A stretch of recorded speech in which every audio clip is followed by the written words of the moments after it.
Hi everyone, in today's video I'll be showing you how I painted this bird portrait using watercolor paints. Now for this one I'm going to be using a hot press watercolor paper 300 GSM. There will be a list in the description of all the supplies I've used for this drawing. And I'm now going in with an outline of the bird and the branches and the flowers. I'm using a Faber-Castell Graphite Aquarelle pencil, which is a water-soluble graphite pencil, just so that the graphite lines, I won't have any harsh graphite lines showing through on my final painting when I'm layering in the watercolors, because watercolors are quite translucent and graphite pencil can show through. So now I'm going in just with the base layer of brown, a light color brown, and I'm adjusting the color lighter to darker by adding more water just to lay in the basic areas which are going to be darker. And then I'm also now going in with some black just to get in the areas where the eye is going to be, the pupil of the eye, the beak. Remember, watercolors dry a little lighter than they actually are, so you'll have to add multiple layers to get it as saturated as you want it to be or as dark as you want it to be. So now I'm going in with some dark brown just to put in the areas or lay in the areas that are going to have shadows, and that's the darker areas and the shadow areas of the feathers, where the feathers are overlapping one another. And then I'm also going in with some yellow, and because this bird is a yellow and brown bird, so I'm just getting all the color in there over the areas that are going to be yellow. So now I'm also going over the body with a light brown just to get some color in there, and then I am going to go over that with more layers. So if you are waiting too long for the layers to dry, you can use a hairdryer in between. It can speed up drying time. So now I'm just working on the eyes. You'll see I'm moving from one section to another section because I'm waiting for it to dry, but you can use a hairdryer to speed up drying time. So now I'm just going in and defining those feathers. So now I'm working on the feather lines. So I'm paying close attention to my reference photo and seeing how the feathers overlap one another and where the darkest areas are, where the shadows are, where the highlights are. It's very important to pay close attention to your reference photo to see all these details. That's what will make your painting or your drawing look more realistic. Now in this case I didn't want it to be too realistic, but I just didn't want it to look like a cartoon either. So I rather have as much detail as I can put into this one because I want it to look quite realistic.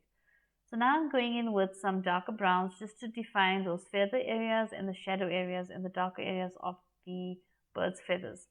I'm also going in with another layer of yellow just to increase the saturation of the bird's color, which is a bright yellow, and it should look very saturated. And I'm also carrying that yellow into the wings as well. So now I'm going in with some brown, and as I said, I'm defining those feathers and where they overlap one another and the shadow areas. And then now I'm going in with some black mixed up with some darker brown just to define those shadows and make them as dark as possible. That'll make the drawing look more realistic and the bird look more realistic.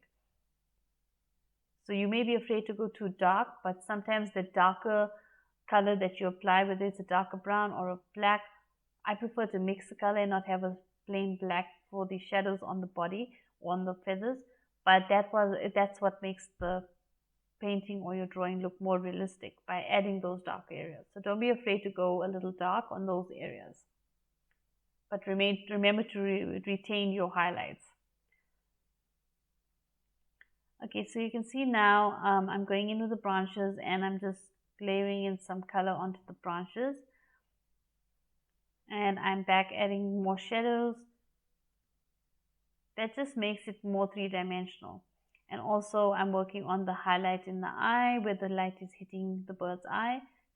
That's very important to include that highlight, because that's what makes your bird come alive and makes your painting or your portrait of whatever animal you're drawing, or even a person, if you're doing a person's portrait, that light and reflecting in the eye is what makes it look more realistic.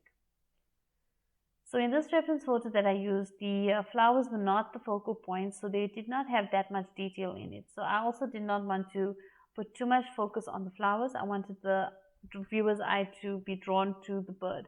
So I just did a couple of random lines according to the reference photo and just added different color pinks just to get those flowers looking like flowers, but not focusing too much on them.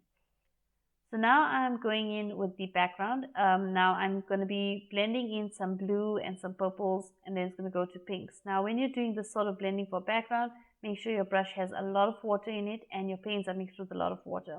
And when you're blending from one color to another, make sure that you do it while the paint is still wet. So blend wet in wet. If you find any area that has a harsh line that you want to get rid of, try to blend it out while it's still damp or while it's still wet, because that makes it easier then to wait for it to dry and then try to do it. So for the background, I'm using just a bigger round brush, but for the bird and the branches and the flowers, I've used a smaller brown brush. Just your normal round brushes.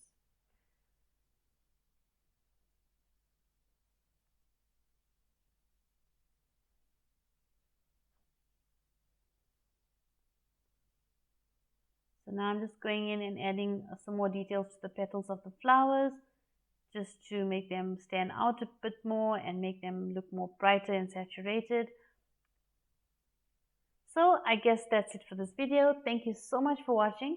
I hope you've enjoyed it. If you have, don't forget to like and share. If you have any questions, comment below, and don't forget to subscribe. Till the next one, bye.